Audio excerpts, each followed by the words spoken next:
भूमध्य सागर में भारत का रास्ता रोकना तुर्की की सबसे बड़ी गलती बन चुकी है। जो तुर्की अब तक भारत को 18 घंटे का अल्टीमेटम दे रहा था, जो तुर्की भारत को अपने युद्धपोतों को वापस भूमध्य सागर से ले जाने की धमकी दे रहा था, वही तुर्की अब भारत की सेना के आगे घुटने टेक चुका है। दरअसल भारतीय नेवी ने न सिर्फ तुर्की को घुटने टेकने पर मजबूर कर दिया है, बल्कि भारतीय सेना के और भारतीय नेवी के आगे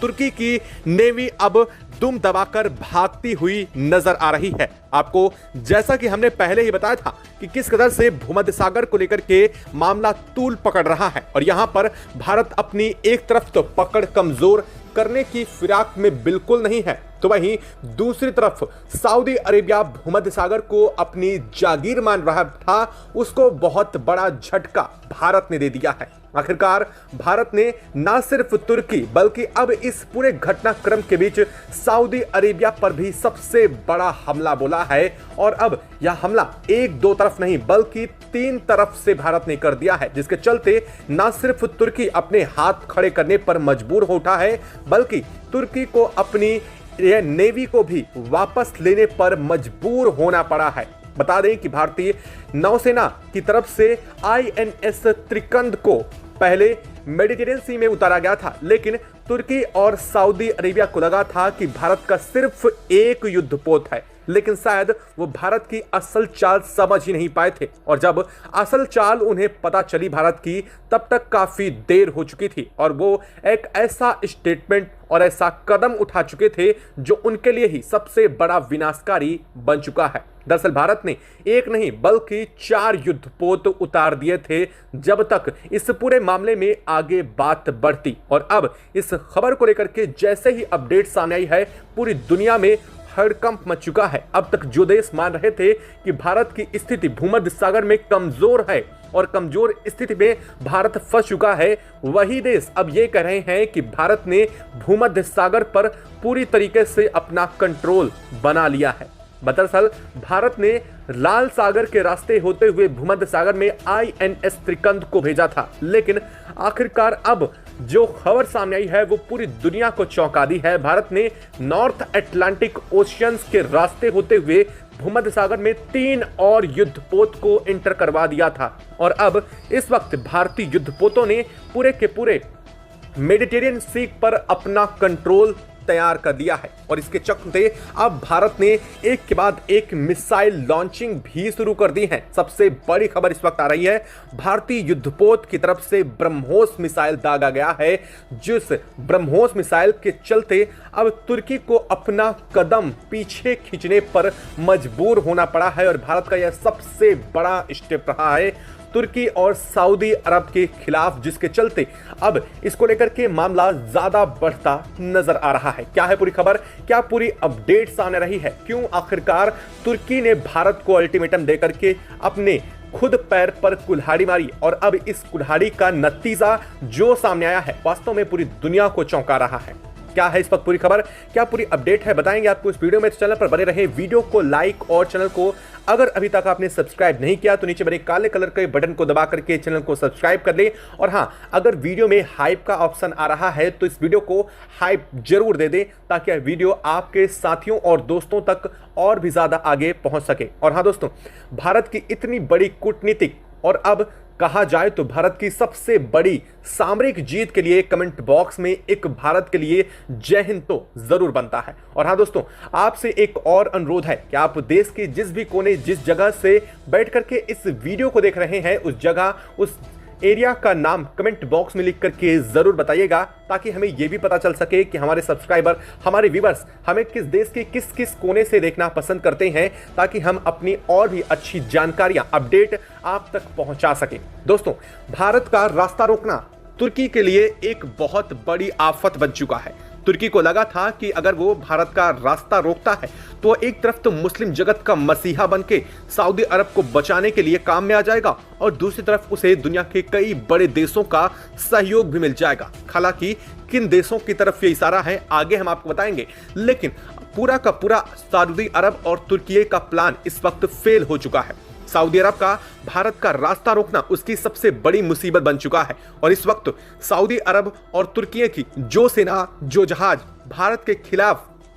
अरब सागर में उतरे थे, वो पीछे दुम दबा करके हटने को मजबूर हो चुके हैं। तुर्की को अपनी नेवी वापस अपने कोस्टल में बुलानी पड़ रही है। यहां तक कि तुर्की अपने मेडिटेरियन सी के अपनी कोस्ट लाइन के अंदर भी अपनी नेवी को ले चुका है। इसका मतलब यह है कि तुर्की भारत के एक्शन से डर चुका है और भारत का एक्शन वास्तव में इतना भयावह है कि इस वक्त मेडिटेरियन सी के अंदर कोई भी देश भारत के खिलाफ बोलने की हिम्मत तक नहीं जुटा पा रहा है। बता दें कि भारत ने सबसे पहले अपने एक सिर्फ युद्धपोत को ग्रीस के साथ नेवल एक्सरसाइज के लिए मेडिटेरियन सी में उतारा था और दुनिया को लगा कि भारत का सिर्फ एक नेवी का एक युद्धपोत अकेला क्या कर लेगा और तुर्की को भी लगा कि ऐसे में भारत को आसानी से धमका करके पूरी दुनिया का सर्वे सर्वा बनने की कोशिश करेगा, जैसा कि अब तक अमेरिका करता आ रहा था। उसी तर्ज पर तुर्की ने भारत को धमकी देना शुरू किया। तुर्की ने भारत से कहा कि अगर भारत ने 18 घंटे के अंदर अंदर अपने युद्धपोत को मेडिटेरियन सी से यानी कि उसकी कोस्टल लाइन से बाहर नहीं किया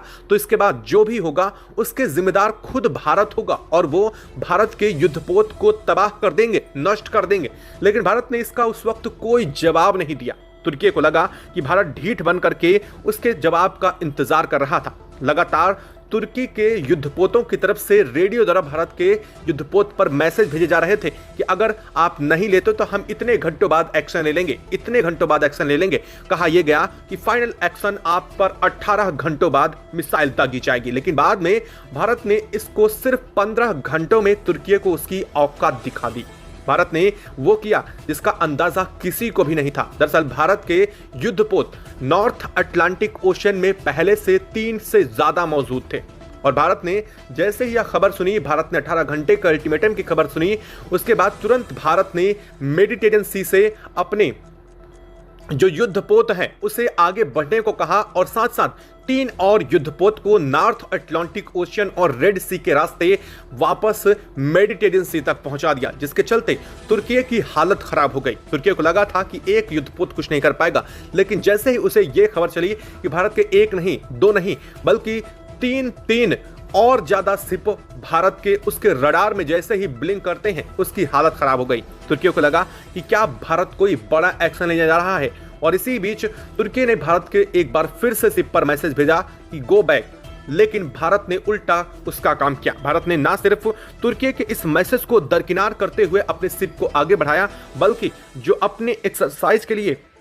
भारत के ग्रीस के साथ एक्सरसाइज करने के लिए भारत आगे बढ़ा था, उस नेवल शिप को आगे बढ़ाया और इस एक्सरसाइज के बीच भारत ने युद्धपोत से ब्रह्मोस दाग दी और यह ब्रह्मोस किसी और नहीं बल्कि अपने टारगेटेड को पूरी सफलता के साथ जैसे हिट करती है और यह हिट इतना करीब था तुर्की के कि मानो यह पूरा का पूरा प्री प्लान तुर्की के लिए ही किया गया हो। जैसे ये बात तुर्की को पता चली, तुर्की ने तुरंत इस पर बड़ा एक्शन लेते हुए अपने शिप को तुरंत पीछे लेने के निर्देश दिए और इसके बाद तुर्की ने तुरंत 2 कदम पीछे करने का काम कर दिया। वास्तव में तुर्की ने सबसे बड़ी और ताकतवर ब्रह्मोस की जैसे ही ताकत देखी, तुर्की के पसीने फाख्ता हो चुके थे, होश उड़ चुके थे। तुर्की को समझ नहीं आ रहा था कि आखिरकार भारत करना क्या चाहता है। दरअसल भारत ने पहले ही तुर्की को आगाह किया था कि वो सिर्फ ग्रीस के साथ नेवल एक्सरसाइज में भाग लेने आ रहा है और पूरी दुनिया को पता है कि नेवल एक्सरसाइज या किसी देश की कोई भी एक्सरसाइज हो और उसमें अगर कोई तीसरा देश दखल करता है तो यह सीधे सीधे युद्ध नीति का उल्लंघन माना जाता है और ऐसे में सीधे तुर्की पर भारत एक्शन लेने के लिए पूरी तरीके से फ्री था। हालांकि इसके बावजूद भारत ने तुर्की पर तब भी एक्शन नहीं लिया, लेकिन भारत ने जैसे ही ब्रह्मोस दागा उसके बाद तुर्की के होश उड़ गए। वहीं इस पूरे घटनाक्रम के बीच सऊदी अरब जो पीछे से खड़े होकर के इस माजरे को देख रहा था, जिसके जहाज भी तुर्की के साथ पहुंच चुके थे भारत को घेरने की कोशिश में, उन पुनः का प्लान धरा का धरा रह चुका है और अब इस वक्त हाल ही बन चुका है कि भारत की ब्रह्मोस लगातार एक के बाद एक अपने टारगेट की हिट कर रही है। न सिर्फ टारगेट को हिट कर रही है बल्कि भारतीय नेवी इस वक्त एक ट्विटर के रूप में, एक ट्यूशन देने वाली कंपनी के रूप में यहां ग्रीस के लिए काम कर रही है, उसे युद्ध नीतियां सिखा रही है और हाल ये बन चुका है कि इस वक्त मेडिटेरियन सी में एक अलग सा सन्नाटा पसर चुका है। मेडिटेरियन सी में ऐसा लग रहा है कि इस वक्त भारत का राज चल रहा है। जो तुर्की लगातार मेडिटेरियन सी में कूद रहा था, लगातार अपने दावों की बातें कर रहा था, वो तुर्की बिल्कुल से शांत हो चुका है। दरअसल आपको बता दें कि तुर्की मेडिटेरियन सी में कुछ वैसी ही स्थिति बना रहा है जैसे कि इधर साउथ चाइना सी में चीन बनाने की कोशिश कर रहा है। चीन अपने आस पड़ोस के देशों को धमका करके साउथ चाइना सी में अपना इकलौता आधिपत्य जमाने की कोशिश करता है। वैसा ही हाल तुर्की का है। तुर्की भी मेडिटेरेनियन के अधिकांश हिस्से पर अपना दावा ठोक करके ग्रीस जैसे देशों को ये कहता है कि उनका कोई भी अधिकार नहीं है मेडिटेरियन सी पर। और इसी चलते भारत ने यहाँ पर एक मसीहे के रूप में उतर करके इन देशों की न सिर्फ मदद की है बल्कि तुर्की और सऊदी अरेबिया को बड़ा सबक भी सिखा दिया है। वहीं दूसरी तरफ इस वक्त जहां एक तरफ भारत इधर तुर्की और सऊदी अरेबिया को बुरी तरीके से लथेड़ रहा है, तो वहीं दूसरी तरफ भारत ने एक और कसर नहीं छोड़ी है। भारत ने सीधे तौर पर यूनाइटेड नेशन के अंदर तुर्की और सऊदी अरेबिया को पूरी दुनिया के सामने खोल करके रख दिया है। भारत ने हाल वो बना दिया है कि तुर्की और सऊदी अरेबिया यूनाइटेड नेशन से वॉकआउट करने पर मजबूर हो रहे हैं। वहां की तरफ से पहुंचे डेलीगेट्स यहां पर बात करने के लिए भी हकला सच्चा रहे हैं कि आखिरकार वो कहें तो क्या कहें, क्योंकि भारत ने उनके एक एक हरकतों की पोल पूरी दुनिया के सामने खोल दी है। ना सिर्फ इस बात से तुर्की और सऊदी अरेबिया भारत से खिसियाए हुए हैं, बल्कि इस वजह से कई सारे अरब देश, कई सारे मुस्लिम कंट्री जो तुर्की और सऊदी अरेबिया को सीधे सपोर्ट कर रहे हैं, वो भी भारत के खिलाफ हो चुके हैं। अब तक सऊदी अरेबिया यह मामले में अकेला फंसा हुआ था, लेकिन अब इस लपेटे में तुर्की ने अपने आप को खुद फंसा लिया है। दरअसल भारत पहले से ही तुर्की से खुन्नस खाए हुए है। अगर आपको नहीं याद है तो बता दें कि भारत के ऑपरेशन सिंदूर के बाद जो हुआ था उसमें सीधे सीधे हाथ तुर्की का था। तुर्की ने ड्रोन सप्लाई किए थे और उन्हीं ड्रोन से भारत को निशाना बनाया जा रहा था, जिसके बाद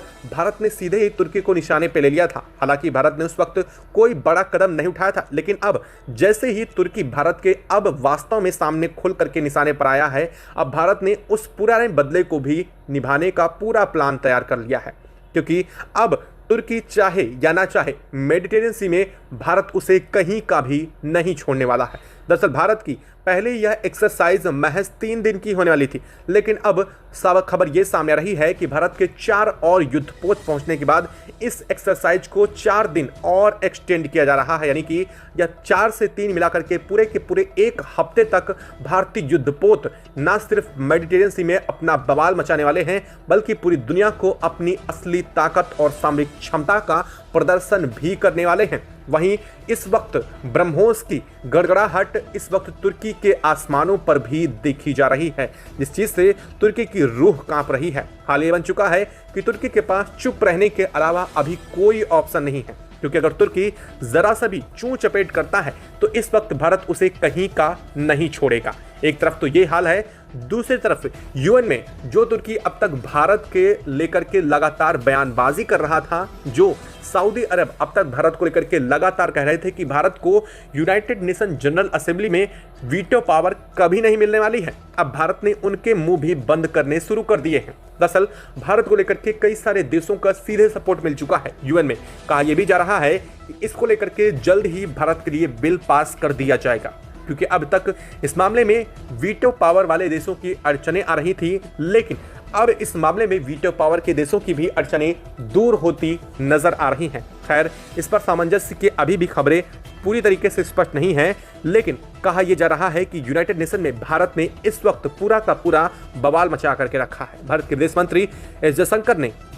न सिर्फ पूरी दुनिया को इस मुद्दे पर चुप करा दिया है, बल्कि भारत ने सीधे तौर पर अमेरिका पर भी टैरिफ मामले को लेकर के निशाना साध दिया है। भारत को लेकर के अमेरिका ने साफ कहा था कि यूएन में भारत को वो बुरी तरीके से हराएंगे, लेकिन अब हाल उल्टा बन चुका है। यूएन में खुद भारत से अमेरिका हारता हुआ दिखाई दे रहा है। अमेरिका को सपोर्ट करने वाले देश भी अब इस मामले में अमेरिका का सपोर्ट नहीं कर रहे हैं, बल्कि वो उल्टा भारत को सपोर्ट करते हुए कह रहे हैं कि अमेरिका ने जो भी किया भारत के साथ वो गलत किया और अमेरिका को चाहिए कि भारत के ऊपर लगे हुए टैरिफों को वापस ले ले। यानी कि इस वक्त भारत अपना यूएन में भी पूरी तरीके से विजय रथ लहरा चुका है। अब हाथ ये बन चुका है कि अब कौन कौन भारत के साथ है और कौन भारत के खिलाफ, इस बात का भी जल्द निर्णय हो जाएगा जब भारत के वीटो पावर यानी कि स्थायी सदस्यता को लेकर की वोटिंग की जानी है। आपको क्या लगता है, क्या भारत की वोटिंग में कोई अड़चन आने वाली है? क्या कोई देश भारत के खिलाफ हो सकता है,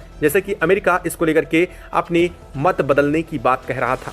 आपको क्या लगता है, कमेंट बॉक्स में लिख करके जरूर बताइएगा। साथ ही वीडियो को लाइक और चैनल को अगर अभी तक सब्सक्राइब नहीं किया तो चैनल को सब्सक्राइब कर लें और बेल आइकन को भी जरूर दबा लीजिएगा। और हाँ, जाने से पहले अपने देश और अपनी जगह का नाम कमेंट बॉक्स में लिखना बिल्कुल भी मत भूलिएगा। और हाँ, भारत के लिए कमेंट बॉक्स में एक जय हिंद तो जरूर बनता है।